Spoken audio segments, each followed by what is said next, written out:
ক্রাইস্টচার্চের মসজিদে হামলার প্রধান সন্দেহভাজন ব্রেন্টন ট্যারান্টকে ৫ এপ্রিল পর্যন্ত রিমান্ডে রাখার নির্দেশ দিয়েছে আদালত। ২৮ বছর বয়সী এই অস্ট্রেলিয়ান নাগরিকের বিরুদ্ধে হত্যার অভিযোগ গঠনের পর শনিবার তাকে নিউজিল্যান্ডের আদালতে হাজির করা হয়। তার বিরুদ্ধে আরও কিছু অভিযোগ গঠনের প্রস্তুতি চলছে।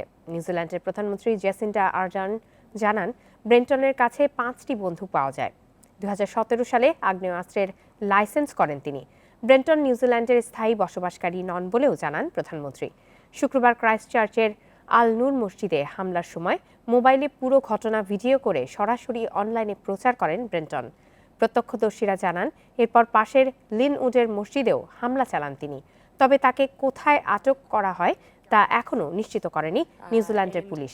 হামলায় জড়িত সন্দেহে আটক আরও ২ জন পুলিশের হেফাজতে আছে। এদিকে এ ঘটনার পর নিউজিল্যান্ডের অস্ত্র আইন পরিবর্তনের আশ্বাস দিয়েছেন প্রধানমন্ত্রী জেসিন্ডা আর্ডার্ন। আজ ক্রাইস্টচার্চে ঘটনাস্থল পরিদর্শনে গেছেন তিনি।